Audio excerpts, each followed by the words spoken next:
The following video is an excerpt from my course, Building Rapport, Going Beyond Small Talk with Advanced Communication Skills.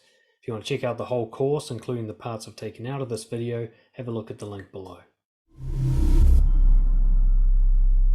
In this video, we're going to go beyond words, and we're going to look at the role of body language when it comes to building rapport. I want to keep it as simple as possible because body language could be an entire course on its own, and maybe I will do that one day. But there are some key elements that really do all the work for you, and I do believe in a single video I can give you a few simple things, and that's all you need to know to create the kind of body language that naturally assists rapport. In fact, it comes down to three things to remember: slow, loud, proud.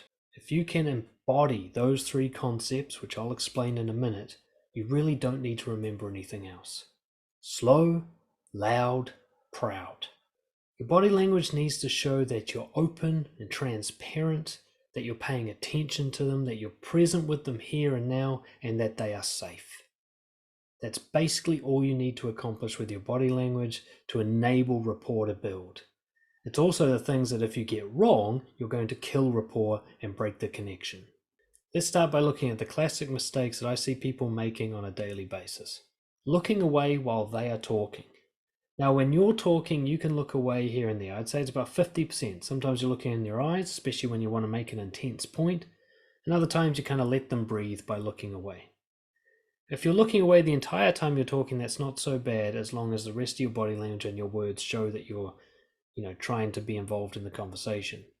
But while they're talking, if you look away, they're instantly going to assume it's because you're not interested in them. So even if you find it difficult to concentrate while looking at someone, you're just going to have to learn how to do it. Looking at their face, it doesn't necessarily have to be direct eye contact, but looking in their direction, paying attention to their mouth or their eyes while they're talking, will actually help you focus on what they're saying, and it will tell them clearly, I'm here with you and I'm listening. Closing your frame. So if you imagine this is your frame here, imagine like a picture frame, from your chin down to your sternum. This must always be exposed as much as possible. Now, it's okay for your hands to be doing this in front, but it's not okay to be crossing your arms, bringing your chin down, holding something in front of you.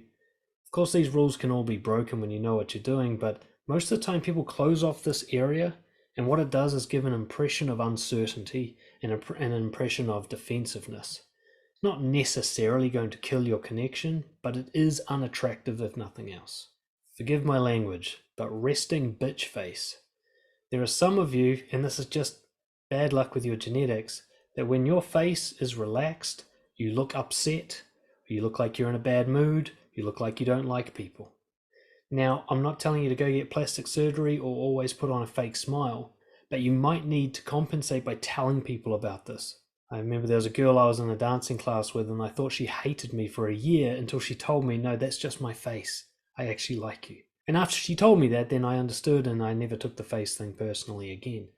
But some of you might wonder, why do I always get such negative defensive reactions from people? And you don't realize that your natural bone structure looks like go away from me.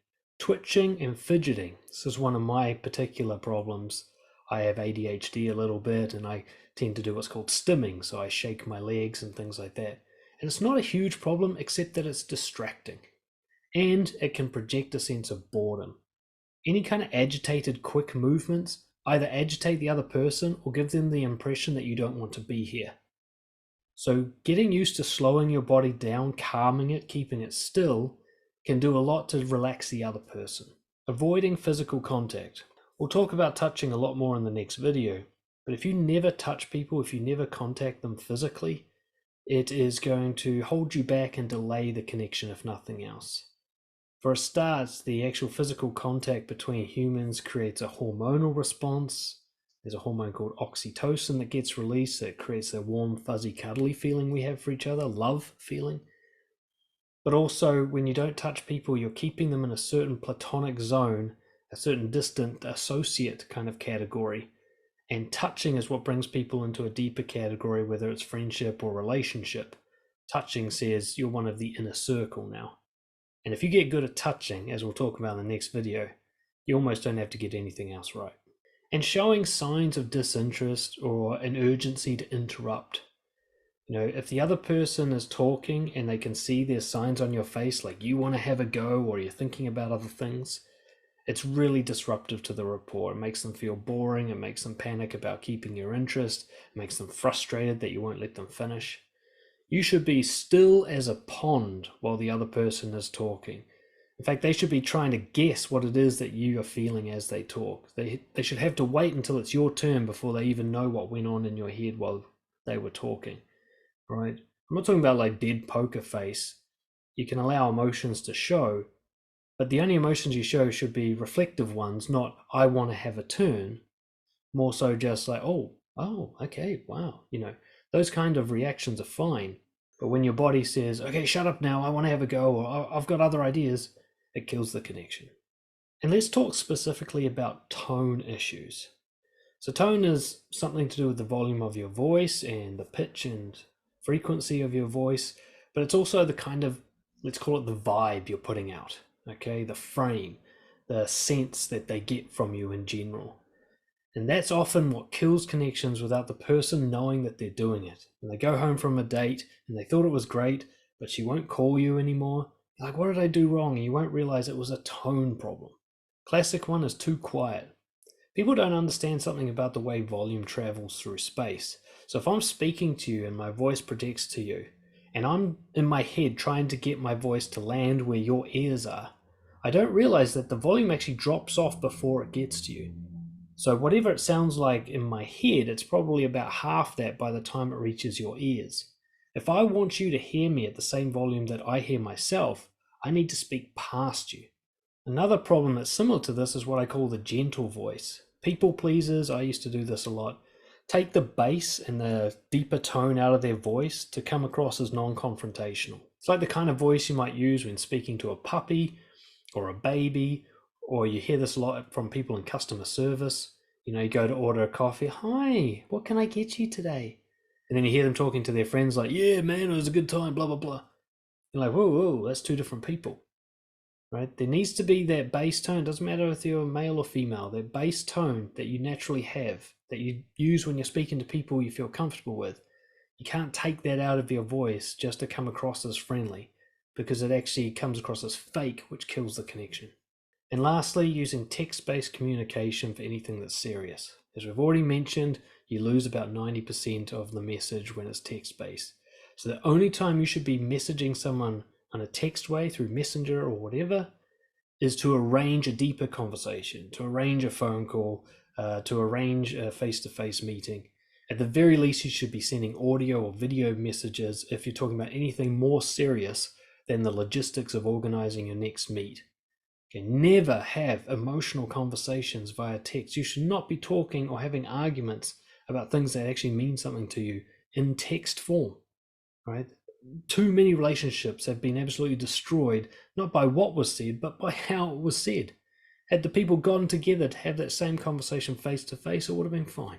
So let's get practical. Slow, loud, and proud. Let's start with slow. When you're talking, allow your hands to wander slowly, almost like your body is underwater. And you can actually, next time you're in a pool, you can move your body around to see what moving underwater looks and feels like. And try to bring this into your daily interactions.